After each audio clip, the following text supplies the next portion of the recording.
উম, মানুহসকলে আপোনালোকে সকলোৱে জানে যে বিজেপিটো এণ্টি পিপল এণ্টি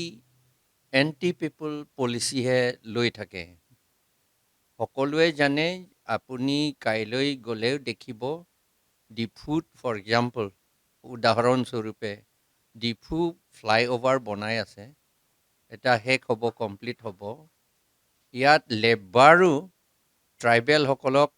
লেবাৰ হিচাপেও কৰিবলৈ দিয়া নাই। ট্ৰাইবেলসকলক এনেই দুখীয়া হৈ গ'ল আৰু বেছিকৈ দুখীয়া কৰিবলৈ কাৰণে আমাৰ বিজেপিসকলে কৰি আছে। এইটো কৰা উদ্দেশ্যটো একেবাৰে দুখীয়া হৈ পেলাই তেওঁলোকক কেতিয়াবা এই অৰুণোদয় বা কিবা চাউল দিব, এইটোৰে এটা ৰছী নিচিনা চাউল দিয়া, অৰুণোদয় দিয়া, এইটো আৰু জব কাৰ্ড দিয়া বা সৰু ডুৱেলিং হাউচ দিয়া, এইবিলাকতো ৰছী নিচিনাহে তেওঁলোকে ব্যৱহাৰ কৰিছে। এই ৰছীৰে বান্ধি দি পেলাই তেওঁলোকক ক'তো যাব নোৱাৰাকৈ কৰি থৈ দিছে। ৰেচন পাবলৈ, অৰুণোদয় টকা পাবলৈ আৰু জব কাৰ্ড ৰেচন কাৰ্ড পাবলৈ, এই গোটেইখিনি কাম কৰিবলৈ আমাৰ উইমেনসকলে, মহিলাসকলে তেওঁলোকৰ নিজৰ পথাৰত, নিজৰ ঝুম খেতিত কাম কৰিব নোৱাৰে আৰু তেওঁলোক কাম কৰিব নোৱাৰি তেওঁলোকে এই বিজেপি য'ৰ ফালে ডিষ্ট্ৰিবিউট কৰিবলৈ লৈছে সেইফালেহে দিনে দিনে গৈ ফুৰি আছে। তেনেকৈ কৰি পেলাই তেওঁলোকক অলৰেডি দুখীয়া হৈ গ'ল, এতিয়া আকৌ বেছিকৈ দুখীয়া কৰিবলৈ দুখীয়া কৰা কাম কৰিছে। সেইকাৰণে ৰাইজে বিজেপিক অন্তৰৰ পৰাটো কোনোৱে ভাল নাপায়। উন্নতিৰ পদ্ধতি বুলি ল'ব যদি খোজে, তেতিয়াহ'লে তেওঁলোকক ৰেচন কাৰ্ড নোলোৱাকৈ খাব পৰা শক্তিহে দিব লাগে আৰু অৰুণোদয় টকা নোলোৱাকৈ তেওঁলোকে ঔষধ কিনিবলৈ শক্তিহে দিব লাগে। আৰু ৰেচন কাৰ্ড কথাটো কৈছোঁ, আৰু সেইটো কিবা কিবি যে আছে জব কাৰ্ড নোলোৱাকৈ তেওঁলোকে খাব পৰা অৱস্থা বা শক্তিহে দিব লাগে। সেই শক্তি দিয়াটোহে আচল উন্নতিৰ কাম বুলি আমি জানিব লাগে। কাৰণ কিমান দিন চৰকাৰে দি থাকিব? স্পুন ফিডিং বুলি কয়, মাত্ৰ এই বাচ্চা যে শিশুসকলক স্পুন ফিডিং, যিমানলৈকে ফিডিং কৰি থাকিব ইমানলৈকে জীয়াই থাকিব। ফিডিং যেতিয়া ষ্টপ হ'ব মৰি যাব। এনেকুৱা হ'লেতো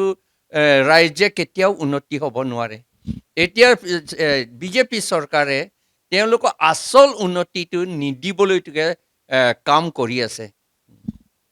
চৰকাৰৰ গভৰ্ণমেণ্টৰ লগত যিটো চাকৰি কৰে,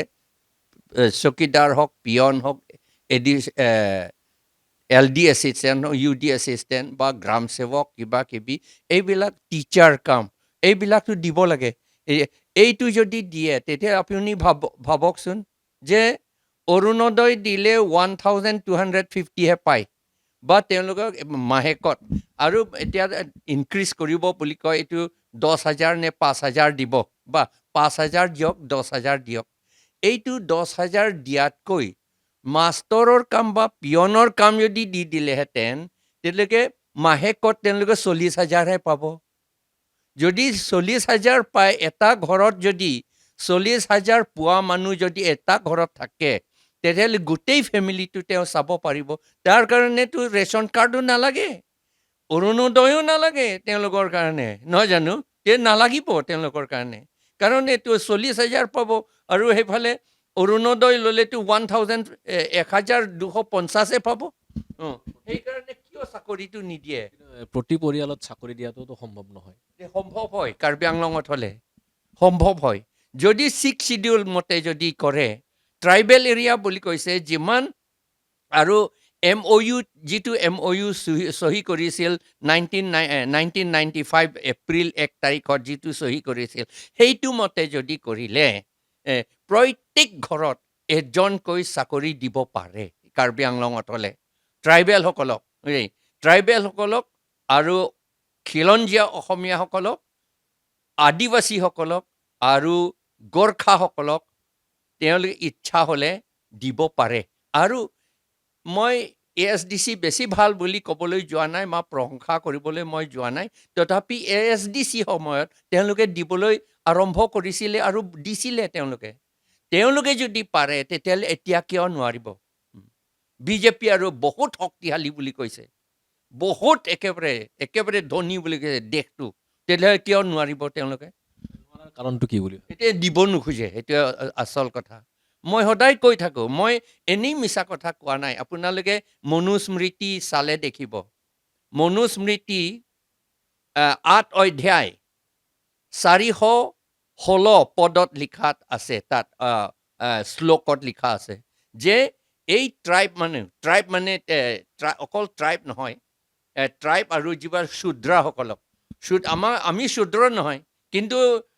মনুস্মৃতি মতেতো আমাক শূদ্ৰ বুলি কৈছে সেইকাৰণে এই শূদ্ৰসকলক তেওঁলোকৰ একো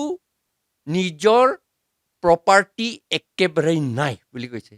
নট অনলি ডেট অকল প্ৰপাৰ্টি নহয় তেওঁলোকৰ ৱাইফ তেওঁলোকৰ চিলড্ৰেনো তেওঁলোকৰ নহয় বুলিয়ে কৈছে তেওঁলোকে এইটো ব্ৰাহ্মণসকলৰ হয় বুলি ব্ৰাহ্মণসকলৰ প্ৰপাৰ্টি হয় বুলি তাত লিখিছে তেতিয়াহ'লে সেইটো লিখাটো আছে আৰু RSSটো সেইটোহে ইমপ্লিমেণ্ট কৰি আছে আৰু RSS ইনষ্ট্ৰাকশ্যন মতে বিজেপিয়ে কৰে সেইকাৰণে তেওঁলোকে আমাক চাকৰি দিব নোখোজে সেইকাৰণে আপোনালোকে চাব যে 1345 টিচাৰ্ছ এপইণ্ট কৰিছিল 2 বছৰ আগত তাৰ ভিতৰত মাত্ৰ 62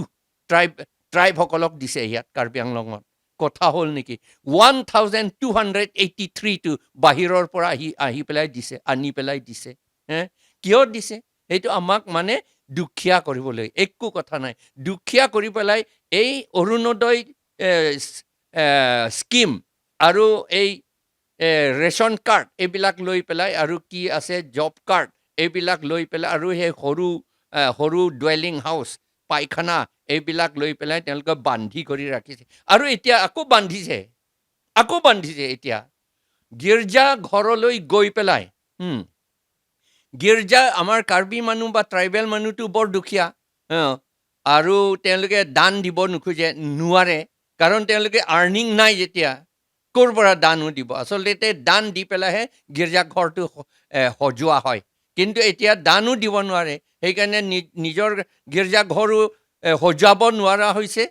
পুৰণা হৈ গ'ল সেইকাৰণে বিজেপিসকলে গৈ পেলাই এই তোমাৰ গীৰ্জা ঘৰটো বনাই দিম বুলি তোমালোকে চব বিজেপি জইন কৰা আৰু সেইফালে বিজেপিটো গীৰ্জা ভাঙিবলৈহে যায় কিন্তু আচলতে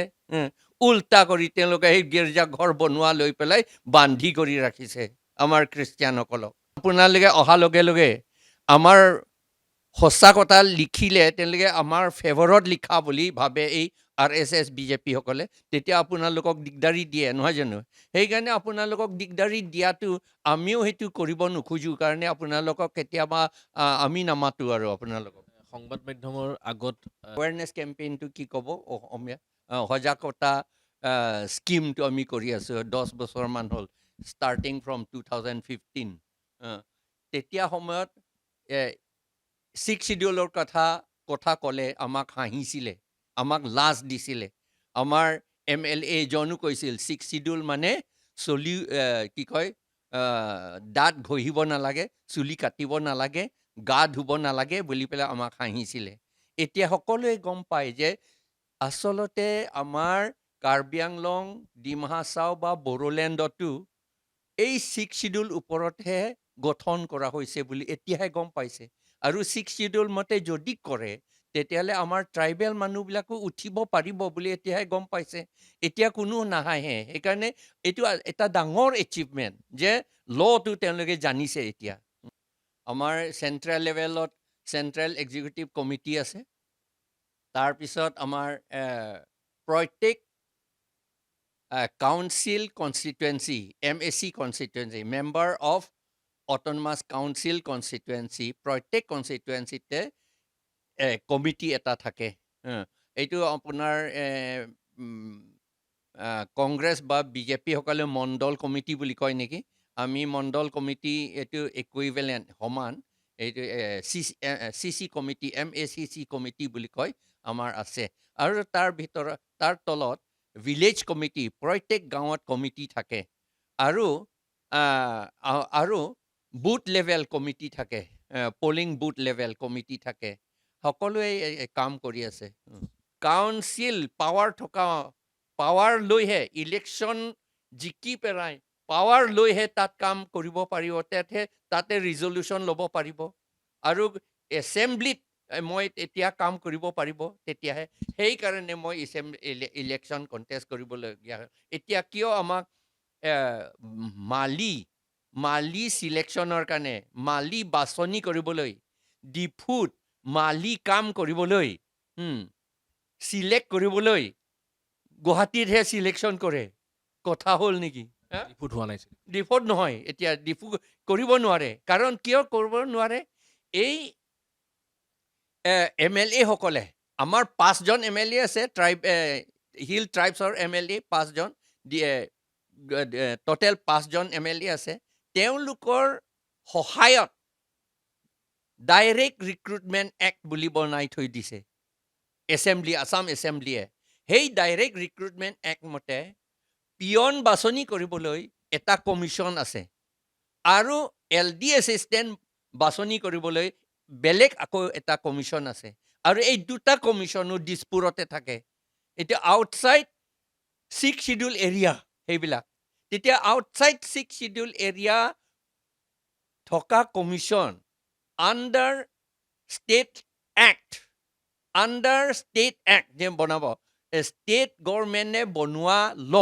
সেইটো মতেতো ইয়াত 6 শিডিউল এৰিয়াটো কাম চলিব নোৱাৰিব নহয় কিন্তু আমাৰ